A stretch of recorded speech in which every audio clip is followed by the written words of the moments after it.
everybody, and welcome to Social PR Secrets. This is going to be a solo episode. I started out 2021 never feeling so good to turn 21. And with that, I did an email that was basically my favorite 21 things that I'm doing this year. So I don't want to get into 2020. We've all hashed it out. And one of my lines in my email was, do you feel like certain people in 2020 rinsed right through you and took a little piece of you? Well, me too. But you know what I said? I just said, you know what? Let them have it. They needed it more than you did, and now you have the space for opportunities, which is how I felt. So I started out in January with this email that I called 21 Things for 2021 that I'm doing right now, and you can too. And I think this is going to turn into a monthly thing. So I'm going to do my next one via email. And you can sign up for these emails if you want, if you go to the show notes. And I'd love for you to be part of that community as well. But just to get started, so my number one thing for my 21 things was mindset. And I believe that mindset is a secret weapon for 2021 and beyond. No matter what type of profession you're in, no matter how old you are, mindset is everything. I personally felt like I had my mindset pretty together. And that's because I just felt like I do so much yoga. If you know me, you know I'm a big yoga fanatic, and I've been doing it for more than 20 years. But I was wrong. So the reason I realized I was wrong is I signed up for this 10-day mindset challenge, and it was sponsored by, or actually hosted by, Elliot Rowe, who is a performance coach and uses techniques including hypnotherapy as part of his practice, as part of his coaching.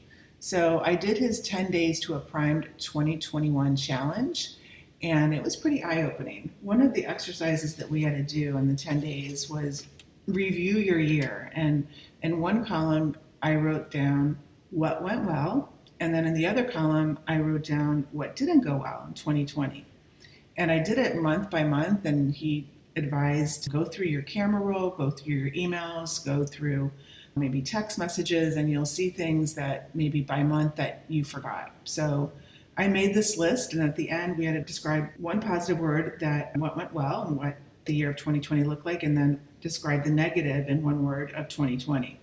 So I'll just share with you mine. My positive word for 2020 was the year of accomplished. I felt super accomplished. And my negative in one word of 2020 was destructive. So it's funny how if you just look at that from a mindset, on one end I felt very accomplished, and on the other end I felt very destructive.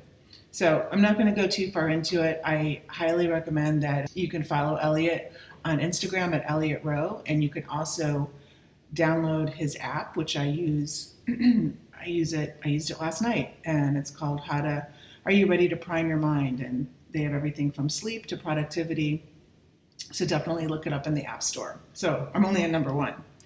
Number two was Snapchat advertising.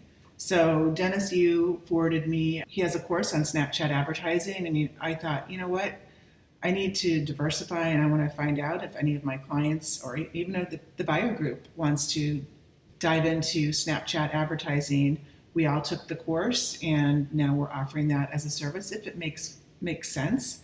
So if you want to look up Dennis Yu's course, you can look up at Blitz Metrics, I believe, or I'll put it in the show notes. Third thing I'm doing is exploring Clubhouse. So everybody's talking about Clubhouse. It's kind of like when Twitter first launched, it reminds me of, or even Facebook. It is an audio-only app, and right now it's only available to Apple if you have an Apple smartphone. So Android, sorry, you are out. But it's a great place. Deals are being made. I've learned so much. I'm going to be part of a room in a couple weeks talking about Shark Tank, and one of my clients was on Shark Tank. And anyway, I highly recommend exploring Clubhouse if you haven't already. Number 4 is go beyond your New Year's resolutions. And I'm going to try to pronounce this word. My yoga instructor, actually on January 1st, on New Year's Day, I went to her practice, and she said, look at your sankalpa. It's a practice that starts from the radical premise that you already are who you are and who you need to be, and that you just need to really look into, are you fulfilling your life's purpose? So sometimes New Year's resolutions can get a little bit tricky and might not last as long. All of a sudden you'll feel like February 1st is here and you forget what those resolutions are. So really looking at your purpose. Kathy Hackle is my number 5. Kathy Hackle writes a column in Forbes, and she was actually made the list of the top articles in marketing read in 2020. So her best marketing story was called "Is Direct to Avatar the Next Direct to Consumer?" I highly recommend that you look up Kathy in Forbes and subscribe to her column. I believe it comes out once a month. Covers augmented reality, virtual reality, mixed reality, artificial intelligence, and how that's changing our work life and our personal life. Number 6 is a book called Profit First. So I've heard so many times this book recommended by my friends that are in my mastermind, Baby Bathwater, and it's always the book that comes up. And this year during the pandemic, I thought, okay, I'm going to look up Profit First. I bought it on Amazon, and it did not take long at all to read. And I put my business through the kind of the analysis. It's not hard at all. And it really changed the way that I do my business as far as on the financial end. And one thing that entrepreneurs, this happens more often than not, is that we pay ourselves last. This book, Profit First, teaches business owners and entrepreneurs how to make sure that you're making a profit and you're also paying yourself. And if you're not, you need to really analyze your business. But it's a whole system, and check it out. Number 7 on my list is a platform app called Crystal Knows. And I describe it like a mind reader and personality test for business connections. So me being in the PR world, we're looking up journalists to kind of see what their vibe is and see how we can best meet them where they are. So it really gives kind of behind the scenes research, almost like a Myers-Briggs, but better. So you can hook it up on, it's an extension on Google Chrome. And when you go to somebody's LinkedIn profile, it gives you kind of the insight on their personality and how you can, tips on how you can best approach them and what their personality might be like. So it's called Crystal Knows. Number 8, this is so funny that, Zoom and Skype backgrounds are now a public relations strategy. And what do I mean by that is that people are not only kind of like not judging you by your background, but they're interested in what your background is because it kind of tells a little bit about your personality. So there's actually a Twitter account called Rate My Skype Room, and it basically rates your Zoom or Skype background, and you'll get a 10 out of 10, or you could get a 5 out of 10, and it actually gives you tips on what you did or didn't do right. So lighting is like one obvious thing that matters, but if you have weird things in the background, you're not going to get a good score, and who knows, you could end up on Rate My Skype Room. Number 9, I kind of went on a rant with this article this year, public relations myths that I hear from either clients or prospects or other PR professionals. And this was definitely one of my biggest rants. Everything you need to know, it's going to be in the show notes. I wrote a whole article on PR myths, and one of them that really got me started was that, public relations agencies that are located, let's say in Los Angeles or New York or Chicago, are better because of their location. Well, the pandemic took care of that, but even if it wasn't for the pandemic, it does not matter where your PR agency is located. They can still do an amazing job, and New York is not necessarily better than Celebration, Florida, or wherever you're located. So looking at really their credentials, their referrals, and not necessarily their location. That's one of my myths. You can read the rest of the article if you look in the show notes. Number 10 was Female Disruptors. So Female Disruptors is an online publication that I launched a couple years ago. And this is actually not so much a positive thing. It's number 10, but there are some alarming statistics when it comes to the progress of female equality. And one of those is actually, just the number of women that are killed each year by somebody close to them, including their spouse. And also in the workspace, when it comes to women, there's still huge gaps when it comes to wage. Women were the most affected during the pandemic. There's a much, much higher percentage of women that are out of work or displaced because of the pandemic more than men, and women have it more of a struggle because they're in charge mostly of things like childcare if they have kids. So the stats are all in my latest Roundup article. Number 11, some of the most popular episodes on Social PR Secrets this year included my interview with Rand Fishkin. He was the co-founder of Moz, and now he is the co-founder of Spark Toro, and one of my favorites. We kind of met early on when things exploded in the social media world and got started, so I would consider Rand a pioneer. Anyway, there's a roundup of the most popular Social PR Secrets episodes, and that includes Rand, it includes Sarah Evans, it includes Rhonda Britton, so check it out. Number 12, PubCon. So PubCon, I have been a speaker and a moderator at PubCon for, I believe, 15 years. And this month I was part of the PubCon Small Business Local Conference. And I talked about, if you're a professional services type of company, a local small business, how to get the most out of public relations. So that might have been something that you missed, but PubCon, we're going to have several different conferences this year. If you go to pubcon.com, it's one of my favorite conferences. It's like family. Number 13, community. So this is a new category of connection. So it's basically, if you've been seeing like Gary Vaynerchuk or the Kardashians, I'm saying, hey, text me at this number. So they're probably part of community.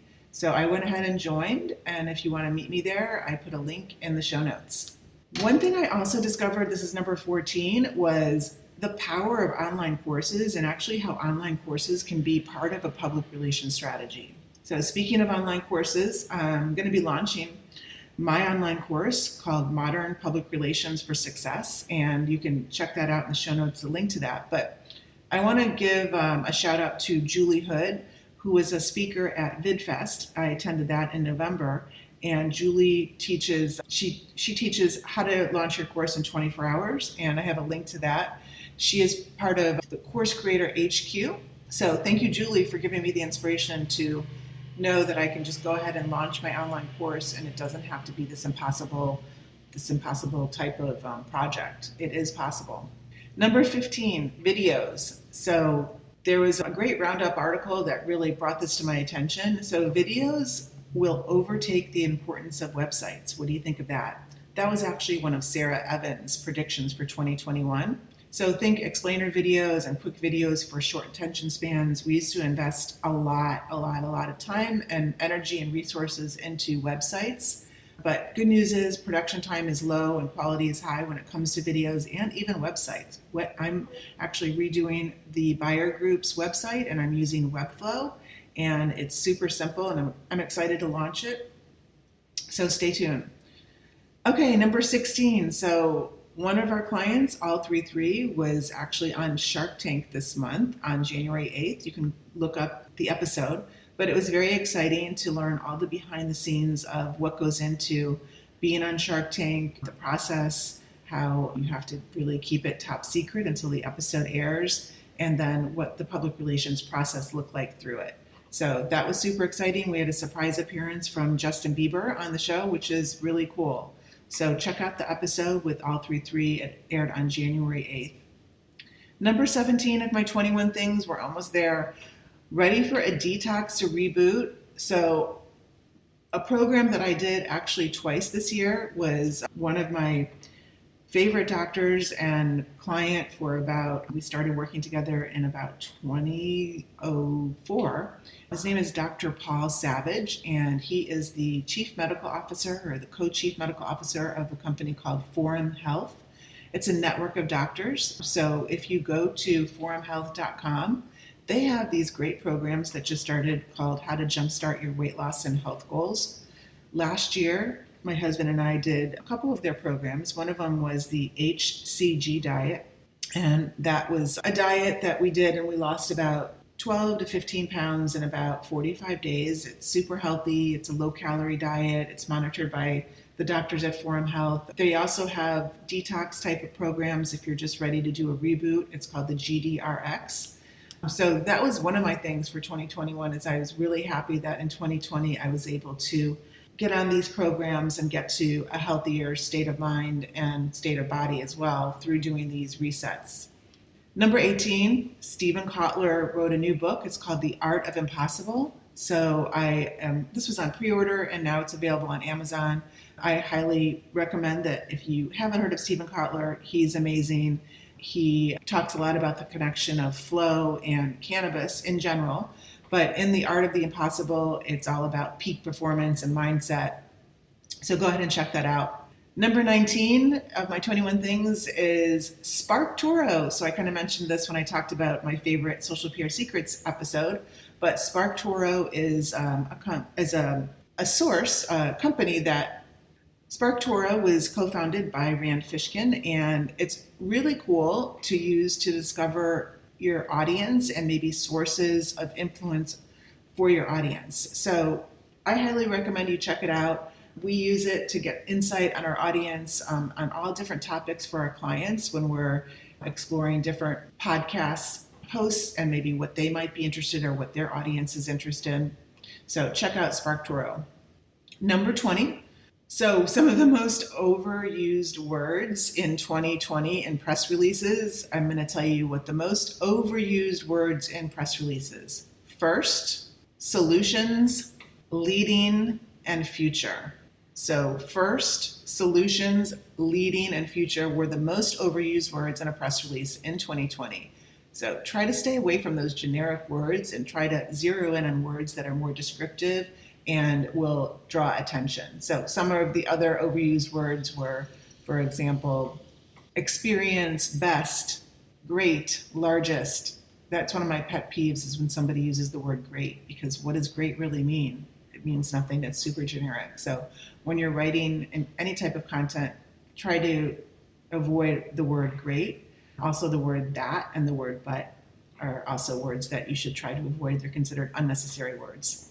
Number 21. Okay, so we're at this is my final favorite thing for this month. So my daughter, Kennedy, she made the cut actually to be a model and a stylist for Florida Atlantic University's student-run magazine called Strike. So I'm really excited. I think this is going to be a great experience for her. And if you're listening to this, whether you're in college or you have maybe a child that's in high school or college, or even if you're in any part of your career, just getting some experience, whether it's even volunteering or doing an internship in something that you have a passion for. And then I gave a bonus. So some people are obsessed with The Bachelor. I'm obsessed with Boho Beautiful. I got hooked. They have a YouTube channel and they have playlists on yoga and meditation.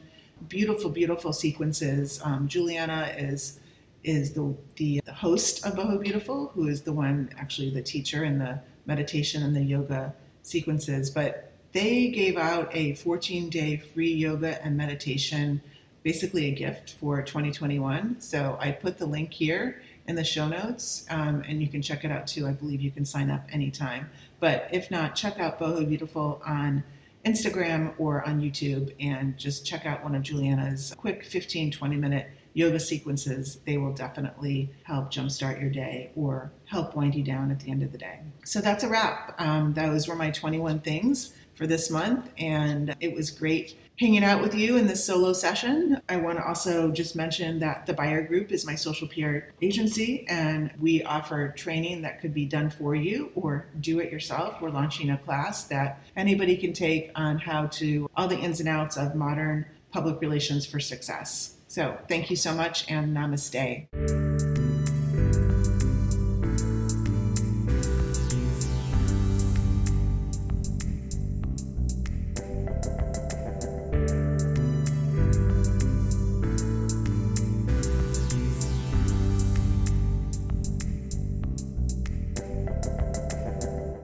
Thank you for listening to this episode of Social PR Secrets. If you like what you heard, check out the book on Amazon or follow our blog at socialprsecrets.com.